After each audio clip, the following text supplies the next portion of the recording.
Good evening, everybody. Welcome on in. No, it's been a while since my last update, and it's because I've been quite busy. There will be an Instagram post coming out related to this video, but I thought I would give a little sort of vlog thing the same way I did with my New York trip way back when. That video, if you go to my channel and you go back to February, you can go look at that. But put simply, I was in the uh, fashion show in the town of Puhi on the island of Kauai this weekend. So, got a few things to talk about with that. Just kind of sum up my experiences for those of you who have ever maybe wanted to travel to or considered visiting the Garden Island. So, this is just my personal experiences and advice. Don't get mad at it. There's not that much that I'm going to say it's very controversial. But I wanted to talk about the way the show ran and, how it affected my trip. So the reason I went over to Kauai was not for just tourism. I had been invited by some of the Filipino community here for a gala, a ball really celebrating different people on the island of Kauai that within the Filipino community there that have achieved various things, and it was just kind of honor them.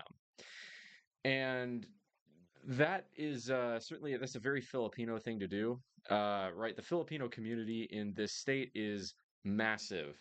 It's big on every island, it seems.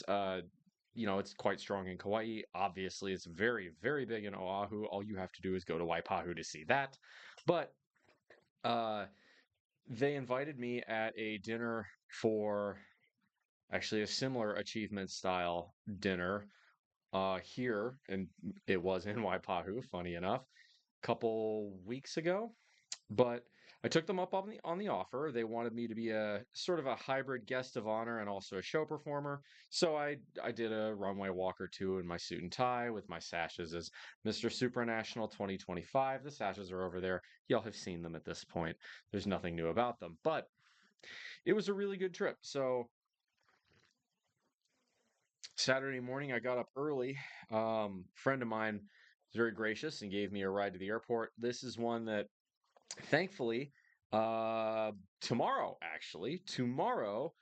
the rail opens to stop at the airport. So Honolulu Skyline is getting four new stops: one at Joint Base Pearl Harbor Hickam, one at Honolulu International Airport, one in Mapunapuna, and one at Kalihi. Great. I mean, okay, better than it was before. The rail is kind of a meme gone horribly wrong for a lot of very valid reasons, but at least the new four stops will make it somewhat more useful. I hope they get it, built all the way to Kaka'ako on time and on under budget. I doubt that will happen, but one can dream. If it could get all the way to Waikiki and to Manoa, that would be unbelievably helpful. But right now it's not. It's funded only to go to Kaka'ako, which is kind of a halfway solution, right? I mean, tourism is a huge part of especially Oahu's economy, and the more you can get all the tourists out of cars and all the way to Waikiki via a train they can just take their luggage on from the airport, like that's a huge deal in terms of in terms of cutting down on traffic more than anything else. But either way, that's a ramble for a different conversation. I've talked about the rail at length before, but either way, it's kind of neat. It's happening soon. Unfortunately, I wasn't able to use it to go to or from the airport on this trip. And so when I got back on Sunday, I actually walked from the airport to my house, which is a few miles, but not bad. Anyway, so flew from Honolulu over to Lihue, which is I believe, the largest city on Kauai. It's not huge. No town really is on Kauai. It's not a particularly densely populated island. You got to remember, right? Oahu has roughly 70% of the entire state's population. And then the next biggest population center is Hilo, which I believe is about 50,000. The whole big island has something along the lines of 200,000 on it. And So, I think the total state population is like 1.3 mil. It's about 1 mil here. It's another 200,000 or so on the Big Island. So that remaining 100,000 or so is divided up mostly between Maui and Kauai. There are, a handful, a couple of thousand on Molokai and Lanai, and then Niihau is like a couple. I don't even, is Niihau even 100 people? It's very low. Anyway, the point is, it's very small, it's very slow, it's very country, and it's very, very green. Kauai is one of the rainiest places on Earth, or at least large parts of it are, especially the windward facing side where the trade winds blow rain onto the island. As a result, it's like Kauai is a bit like if you've ever been to Oahu and you've been over to the windward side of the island, that is Kaneohe, Kailua, Waimanalo, all the way up to Kahuku. Is very green on that side, right? That's where they filmed Jurassic Park over Kualoa Ranch, right? Kauai is kind of like almost entirely that. On the far western side, as you get towards, in view of Niihau on a clear day, you can see a little bit more like scrub, but even then, it's still far more green than, say, Eva Beach or Kapolei or any of the windward, or sorry, the leeward parts of Oahu. Anyway, very, very pretty. The nature there is fantastic. First day, we didn't have rehearsals until the afternoon, so I took the morning to go and do a lot, and I mean a lot of walking. I walked to, so I took the flight Saturday morning, and I walked all the way to Wailua Falls from the airport, which was a little over 4 miles, and then walked back. Wailua Falls is very pretty, but much like everything else, it's a couple back roads to get there, and then it's, there's a small parking lot. You look at it. You can try to climb down it, but there were guards there, and I didn't really think it was a great idea to go behind the fences. I get like you can as long as you're respectful in terms of like you probably won't get caught and punished, but I wasn't really in the mood to take chances. And I had a giant suitcase with all my things in it, so I wasn't really too keen on getting wet. I did find in the opposite direction a little bit of the stream that I was able to access upriver of the falls, well out of the way of the falls, but it's very nice, very tranquil. Just chilled there for a while. Walked all the way back and then walked all the way through Lihue to Puhi, where I did the rehearsal. The rehearsal went well, and this would be the first of many, actually, well, just on this trip, the first of many instances where I have run into something that I love the Filipino community, but that drives me nuts about them. And I'll dive into that in a little bit. But that thing is the lack of clear communication and the lack of punctuality. There are things I love about the Filipino community, but I'll dive into this a little bit more. So we do the rehearsal; it goes by pretty well, and then I get a ride back to the hotel. At this point, it's late at night, and I'm trying to check in, but the room was booked under someone else's name. I can't get a hold of them, and as a result, I don't get to bed till like 11 that night, which that was very easily preventable with better communication. And I tried, but yeah. Anyway, Saturday morning, I go with some other locals who are on the island, all the way out to Waimea Canyon. I didn't get the chance to hike it.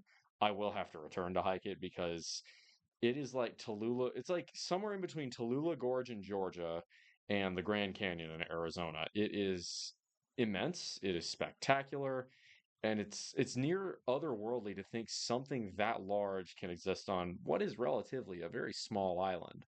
So, in that sense, it was very much awe-inspiring. And Hawaii, for the most part, is usually 85 degrees and sunny, no matter where you go. If you're on a windward side, maybe it's 82 degrees and rainy. Waimea Canyon, because it was at a couple thousand feet up elevation, you could feel the temps dropped into the upper 60s, and it felt amazing. It felt really nice. What was cute was, I was chauffeuring one of the families out there because they didn't want to drive, and all the kids were like complaining about how cold it was. And I'm like, yeah, that tracks. This is if you are born in Hawaii, there's really no reason you would ever experience a temperature below about 70. So feeling 66 and a slight breeze, oh God, you're freezing your ass off. It's very interesting how the human body adapts. Anywho, we went enjoyed Waimea Canyon. The views are very scenic. There will be pictures of that on my Instagram post, which will show up pretty shortly after this video. I'm going to try and release these more or less in tandem. Excuse me. And after that, we got back early because we wanted to have enough time. And this is another thing that really bothered me.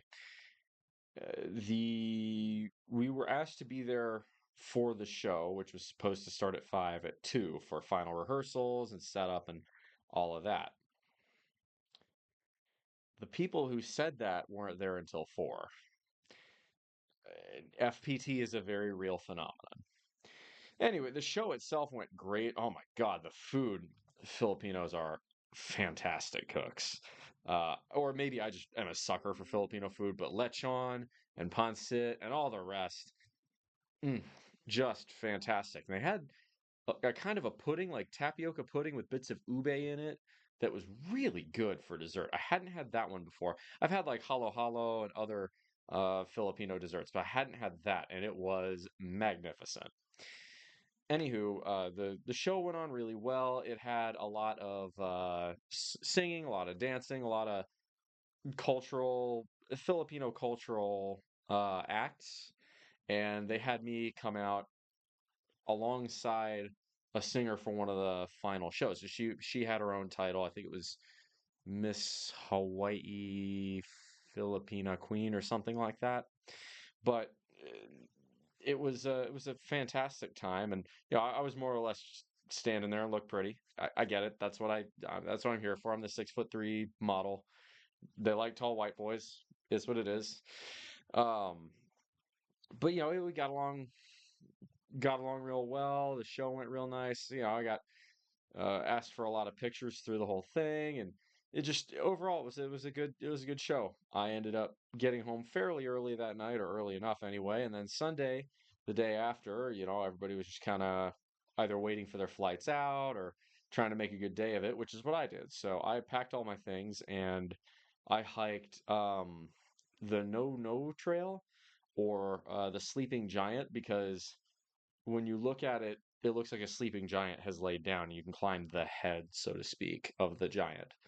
It was a pretty easy hike, maybe 1,000 and change foot elevation total, but a very, very good view of everything from Kapa'a all the way across to Lihue and everything in between Wailua. And then on the opposite side towards the mountains, I believe one of the peaks I saw was Kauai, which is the tallest peak on Kauai.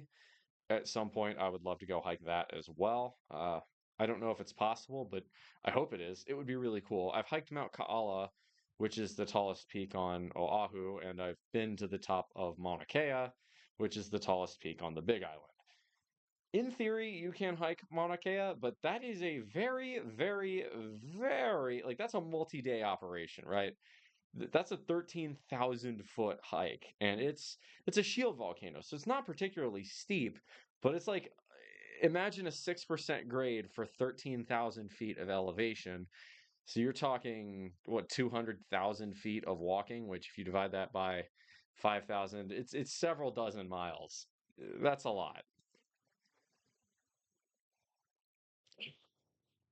So we drove up there, and it was really neat. You got to see the observatories, which I know there are a lot of controversies about that, rightfully so. The people who have put the observatories up there have not always done right by the Aina.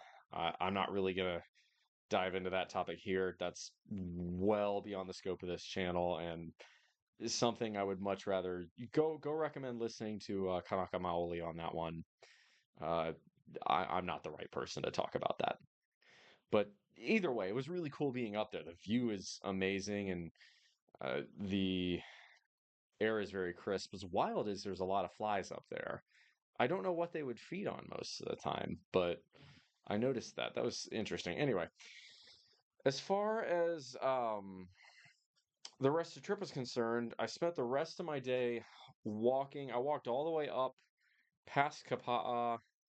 There's a very beautiful scenic point. I was not able to see Oahu. Supposedly you could from the top of the No Trail. I looked, I couldn't find it. Maybe it's really faint, maybe it wasn't quite clear enough. I'm not really sure.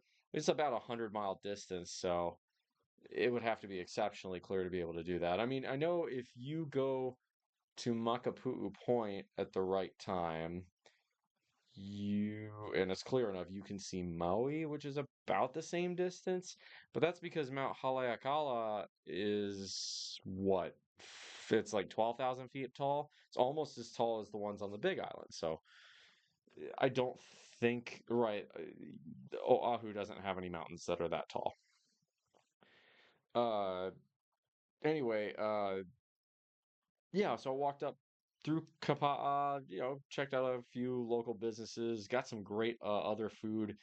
Got a Loco Moco at the tip top that was pretty good. I've had better ones here, but the Simon at Hamura Simon, ooh, 10 out of 10, broke the mouth.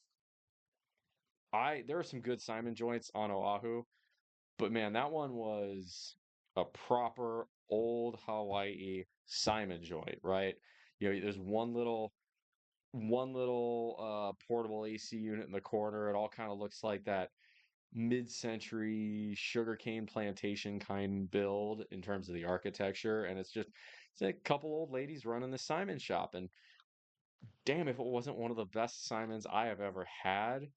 Um, the broth was really good. What I loved more though was the pork they put in it. They put a chunk of pork belly in there. That was just unbelievably tender. Could cut it with your finger. And then like it was so tender you have to really gently pick it up with the chopsticks just to not have it disintegrate. Uh, but the toppings were really good. The wontons in it, perfect.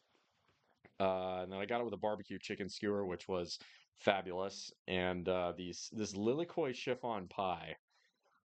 Oh, right, ladies and gentlemen, I know I talk about eating healthy and preserving money, and spending $7 on a small slice of pie is neither of those things.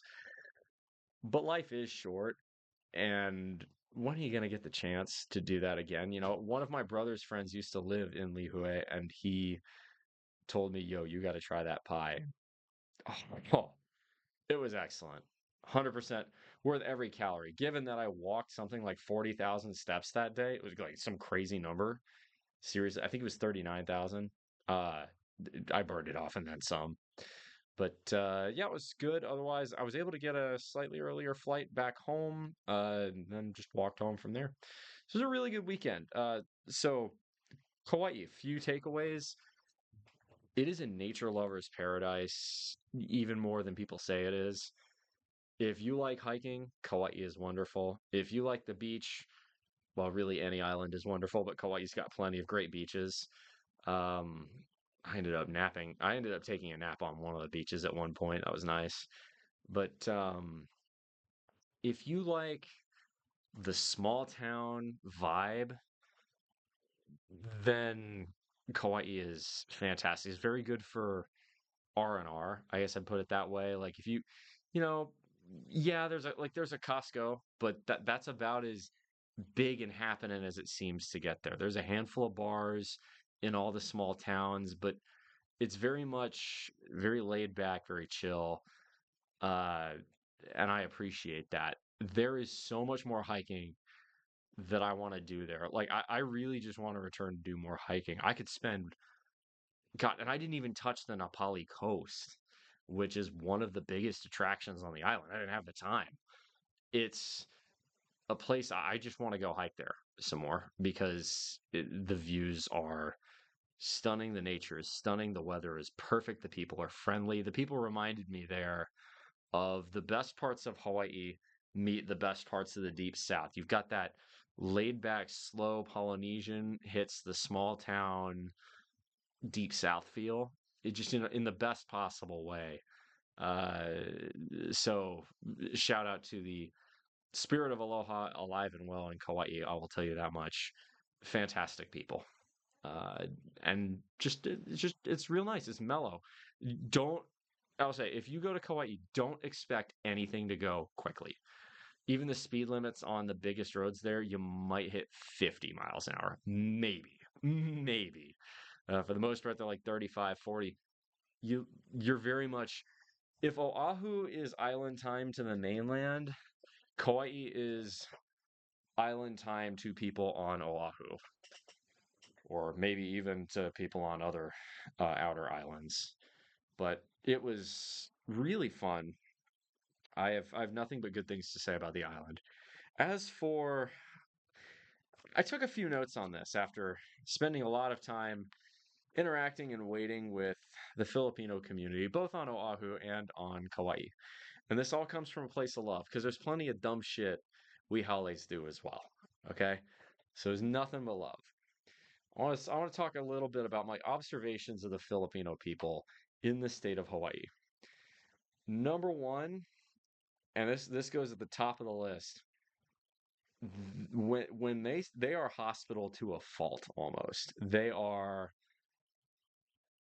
incredibly generous. They are very friendly, and if you get in good with them, if you say something nice about the Philippines, about Filipino culture, you mention that you like Filipino food, they will love you. It's amazing, honestly. And I'm not a picky person, but Filipino food do be hitting, especially when it's made real authentic by Ginogs or all the Filipina aunties that run these things.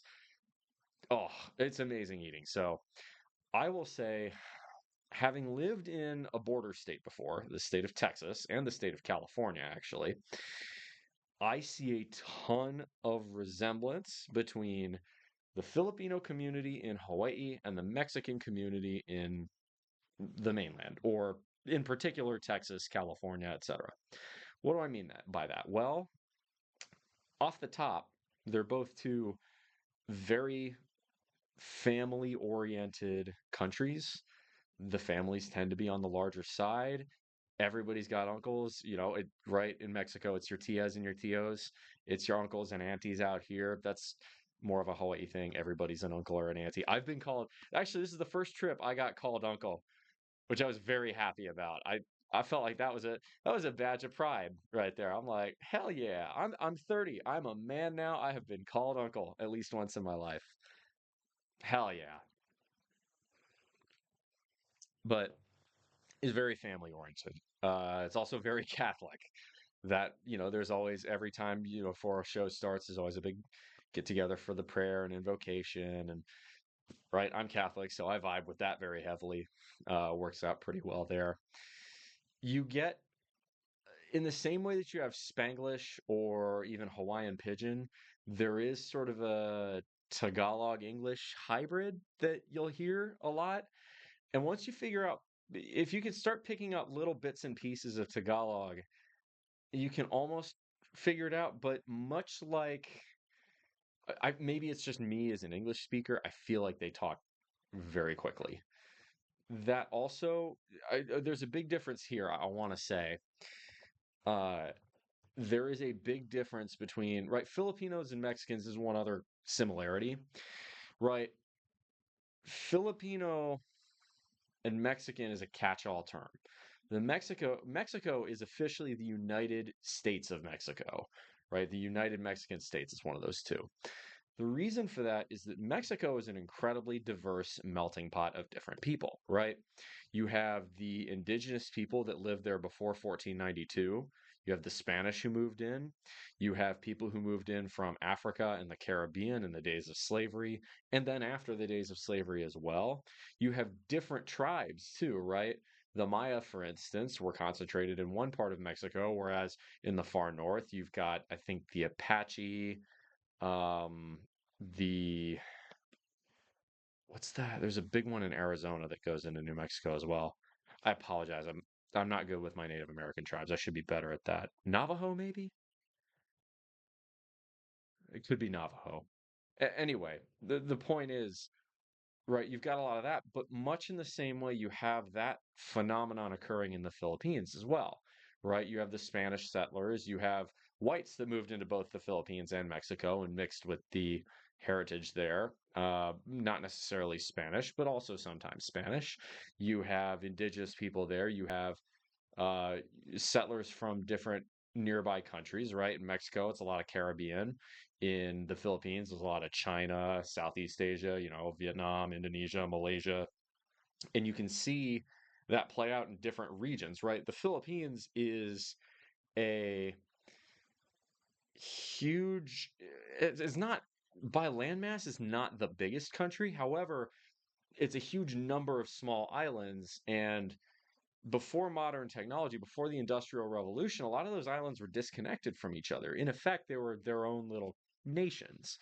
Uh, and you can say the sort of the same thing occurred across some of the very impassable mountain regions in Mexico. So you get these different pockets of different cultures. Like a lot of the Filipinos I have worked with are Ilocano in nature, which is that's the northern part of Luzon. And I wanted to go look this up because I wanted to make sure I had the island name right. It is Luzon.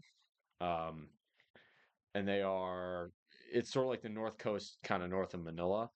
And what's interesting now is as technology has come along, there's been a lot more moving through the country of the Philippines to where it's becoming a bit more homogenized, which is why Tagalog is becoming the lingua franca of the Philippines. Although the Philippines itself has over 100 languages, I believe, which is nuts, and Mexico is much the same way. Uh, they are both, in a sense, especially historically, associated with being a relatively working class community. So in the 1800s, right, in the US, it was first the Irish and then the Italians. And over time, it has become a lot of the blue collar work in the United States is typically, but not always. It's not a stereotype. It's a statistic truth rooted. A lot of Hispanics work that, particularly a lot of Mexicans. The Philippines out here in Hawaii seems to have a similar relationship. In the days of sugarcane plantations, a lot of Filipinos came over and worked as manual laborers in the field. Nowadays, I know a lot of mechanics. I know a lot of blue collar, just blue collar trades in general, electricians, welders, dock workers, things of that nature, right? So this is just another interesting parallel between Mexico and the Philippines. I have quite a love of both countries. If you, if you put a gun to my head and ask me, hey, which cuisine do you like better? Boy, that one would be hard. I think I'd have to go with Mexico, but God, it's close. Filipino food is very good, and it's very diverse too. Because again, it's it's a lot of different islands, so there's a lot of variation. Couple other interesting things I've learned about the Filipino community. If there is a reason for them to, they're like, this is very similar to people in New Orleans. If there is a reason to dress up out to the nines and have like a gala or a festival or a ball, they will find it. They will do it. And they love pomp and circumstance. Maybe that's just because I work in the modeling industry, but in particular, it seems like it's just run out here by Filipinos. I mean, like pageant winners seem to have a disproportionate representation from the Philippines. So I think there's something in the national character or ethnicity of being Filipino, nationality, I guess is a better term, that lends itself to that kind of thing, to uh, performing arts, to singing, to dancing, to pageantry, to runway modeling, to et cetera, et cetera. You get the idea. That to me is very interesting. Right. You don't see huge amounts of that from like here in Hawaii. You'll see the occasional, you get some representations of um every other race that's out here. You'll see some Haole, Popolo, you see some Chinese, some Japanese, but for the most part, Native Hawaiian, Polynesian, it you will mostly it's mostly Filipino. I don't know why that is. If any Filipinos uh have an explanation as to why y'all are so into pageantry and fashion and modeling, I'd love to hear it. I haven't quite figured out why. It's interesting to me. I find that interesting. As for a couple other things that I've noticed about the Filipino community, there is I mentioned, let's see, I'm looking through my notes. There is hospitality I mentioned. The diversity is honestly, it's kind of wild. Mexico and the Philippines are in some ways as diverse almost as the United States, India, or China, like that diverse. Um, the love to sing and perform, cultural pride manifests itself in a love of pomp and circumstance. Oh yeah. Um, yeah, different islands, there are different stereotypes. I don't really understand Filipino culture well enough to understand the nuances in this regard, so I'm gonna just leave it at that. All right, now I gotta talk about the two things that drive me bonkers about Filipino people. First, and maybe this is just because it's modeling, maybe this is the modeling thing, but I don't think it is because I've done modeling shows on the mainland and it's not this way. But the first one is Jesus Christ, y'all make Italians look punctual. You say Filipino FPT, Filipino people time takes island time to an unhealthy level, right? Out here, the punctuality varies much in the same way that it does in Europe, right? If you are a minute late in Germany or Switzerland, you're going to get chewed out for it. It's anywhere in Northern Europe, punctuality is very much seen as a polite thing. Places like Britain or France, if you're 5 or 10 minutes late, it's not that big of a deal, but don't push it. If you go to Italy, Spain, or Greece, if they say 2 o'clock, they mean 3 o'clock or even 4 o'clock. Filipino people, if they say 2 o'clock, it may well be 5 or 6. I would, I'm going to be honest, it's excessive and I've gotten used to it, but it does piss me off because what you say and what you mean are two different things here. And as someone who values his time quite a lot, it drives me up a wall. Again, y'all are fabulously hospitable people, but if you want me there at 6, just fucking say so, okay? Uh, I've gotten used to it. Again, I don't see, I get anxious. I stress out. This is maybe me being howly as fuck right here, but I stress out when I'm late somewhere. I'm like, ah, shit. What if they're waiting on me? I don't want to inconvenience them. And then I get there 15 minutes late or 20 minutes late, which oftentimes, at least on this island, because of the traffic, is near unavoidable. I do that. And then I'm sitting there for another 45 minutes to an hour waiting for any of them to show up, and another 2 hours waiting for all of them to show up. And that's really annoying, honestly. That one, the punctuality, again, I respect island time. Y'all take it to an unhealthy level, okay? Right? I've never, yeah, no. There's when you're getting into the multiple hours late category is where no, you're taking a significant chunk of my day away from me at that point, and that does irritate me. The second thing on this is communication. I get some of these people, English isn't their first language, which is fine, but that's what texting is for, and you can use Translate. But the amount of times where I've been sitting and trying to understand something, be it by text or be it, just basic instructions of what would you like me to wear for this event? When do you want me to be there? Where is the event? What day is it on? These are basic communication questions. And the amount of times I've been sitting there flashing Cool Hand Luke in my head, it, what we've got here is it, failure to communicate is excessive. Y'all need to organize your shit better. And maybe this is just the fashion side. I don't know, but every every time I have done work, and it's usually modeling work. So again, it may just be the fashion side. Trying to get full and complete information out is hard. It's it's like pulling teeth. Like, right, you want me to do something for you modeling wise, you need to tell me where the location of the event is, what day it is, what time it is, what I need to wear, and any other pertinent information. I don't think that's a huge ask, especially if you're the one who wants me to be there. You're asking me to do something. You need to provide me with that information. I shouldn't be sitting here waiting on you to tell me that. I need that up front. Think that's a fairly easy thing to ask for. It's happened a lot of times to this upcoming Manila trip, and I'm kind of worried about it now. I will grant there have been some other extraneous circumstances that have delayed that event a lot, but oh, it's making me have second thoughts. Good communication is key, especially if there is a language barrier.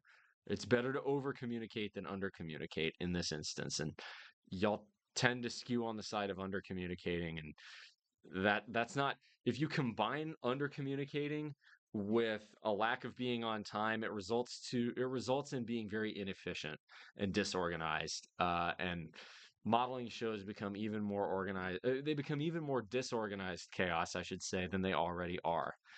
You don't want that.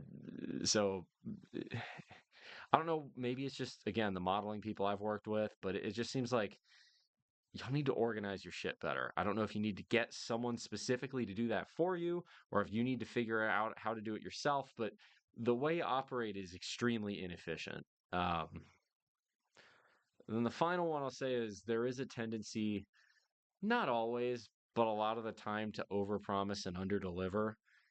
That's not a good habit to have. Best to do the opposite, because then people are pleasantly surprised with you and they remember that.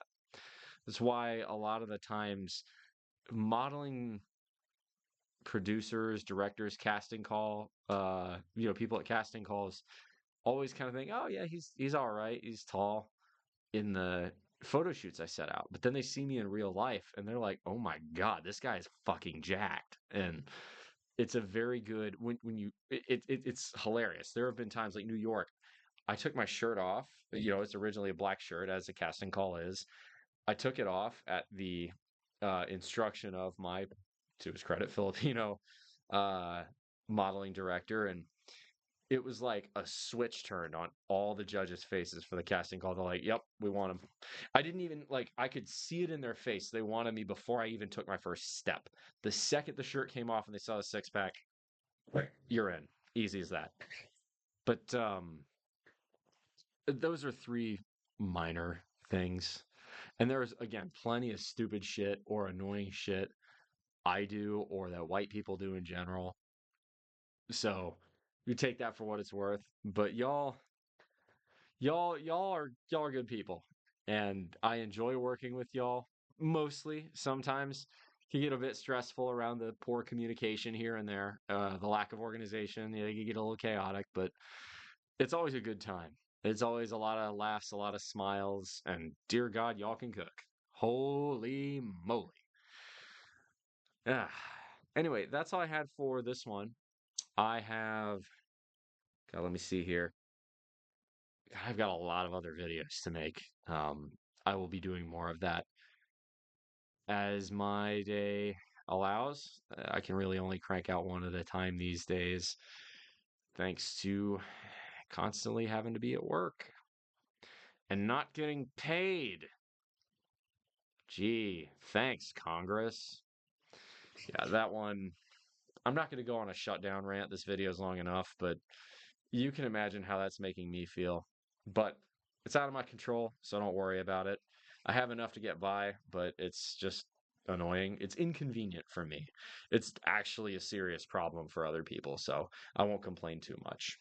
That's all I got for y'all. As always, make good decisions. Those good decisions form your actions, which form your habits, which form your values, that form an ethos, can be the guide star through the rough waters of life. Much love. Come in for the hug. Play me out. Shoots.